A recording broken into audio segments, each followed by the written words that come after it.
یوه مسله دا د الله خپل پیغمبر ته د درس طریقه ور وښو اقرا بسم ربک د رب ربوبیت ورته بیان کړه د رب ربوبیت باندې یې پوه کړه او بیا دا د انسان د عقل تقاضا ده چې تربیت دې الله کړی ده رب الله ده نو معبودم باید الله سي اقرا بربک الذی باسم ربک الذی خلق یوه یې دا مسله ورته بیان کړې دویمه په دې آیاتو کې دا ده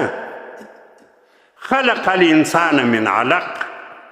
دې کې بل درس ورکوي پیغمبر علیه صلات وسلام هغه دا و پیغمبر علیه صلات وسلام خو وارخطا و چې دغه د مکې خلک چې پرتګونه یې کښلي دي لڅ لغړ ګرځي دا به څنګه اصلاح کیږي څنګه به سمیږي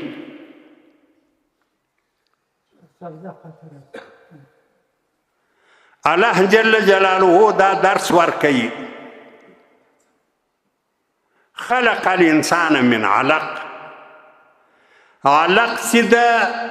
هغه نطفات چې د ښځې رحم ته ورسیږي هلته بیا په وینه بدله سي دغه وینې ته علق وایي نو الله پیغمبر علیه صلات وسلام ته دا وایي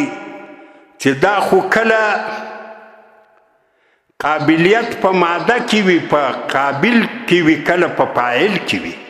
کمال کله کمال د قابل وي کله کمال د فاعل دا چې دلته قابل علق ده علق کې هیڅ کمال نشته یوه ټوټه وینه د لږ غوندې نجسه هم ده خرابه هم ده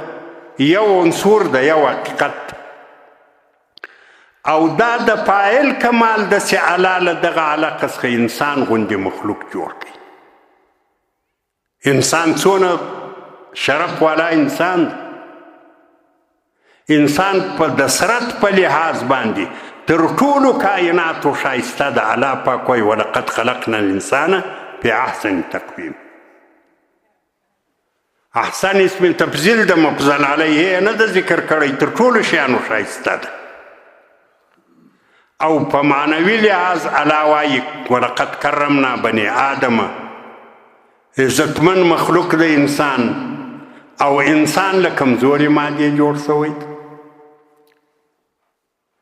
لیکن د فاعل په لحاظ باندې اثرت کې ډیر کمال راغی الله دا باور ورکوي چې له دغو لسو لغړو خلکو په دغه ټولنه کې به بیا صدیق اکبر راځي په دې کې به بیا حضرت عمر راځي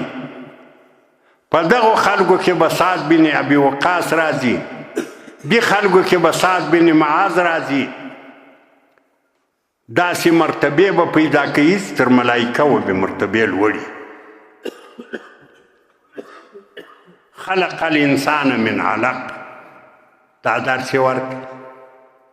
چې الله له بیکاره شي ښه شی جوړولی شي له دې بیکاره خلکو به الله ښه خلک جوړ کړي الله د ټول انسانیت دپاره صحابه یوه نمونه جوړه کړه د قیامت ته ورځې زموږ صحابه مقتدایان دي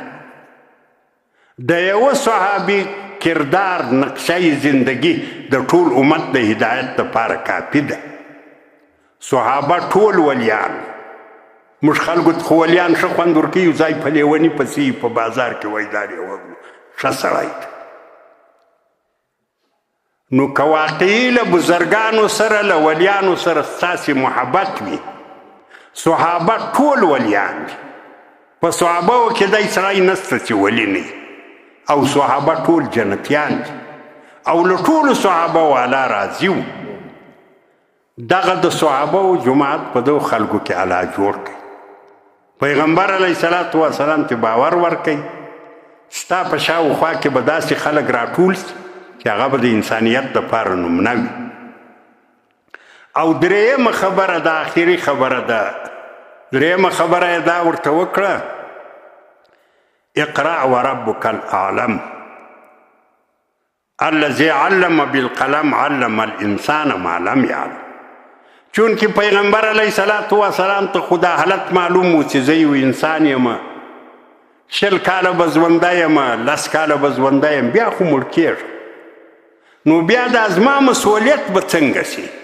چاته به پاته سي څوک به پر مخ بیایي الله دا درس ورکوي چې دا خو انسان ته الله د قلم تعلیم ورکړی دا ستا څونه تعلیمات چې دي دا به د قلم تر څوکه لاندې د قیامت ته ورځې به محفوظ وي نن یې تاسې نه وینئ د پیغمبر علیه صلات وسلام 23 کلنه زندگی د نبوت یوه ورځ هم پټه نه ده پاته سوې 1400 کاله تیر سوي دي د پیغمبر علیه صلات وسلام ټوله زندگی نوټ نو الله جل جلاله دا باور نبی علیه السلام ته طرزي درس مور وښوئ چې د رب ربوبیت ورته بیان او دا باور هم ورکوي چې ښه خلک به راځي او دا اطمینان هم ورکوي چې ستا دین به د کلم په وجه باندې ته ډېره وخته پاتې وي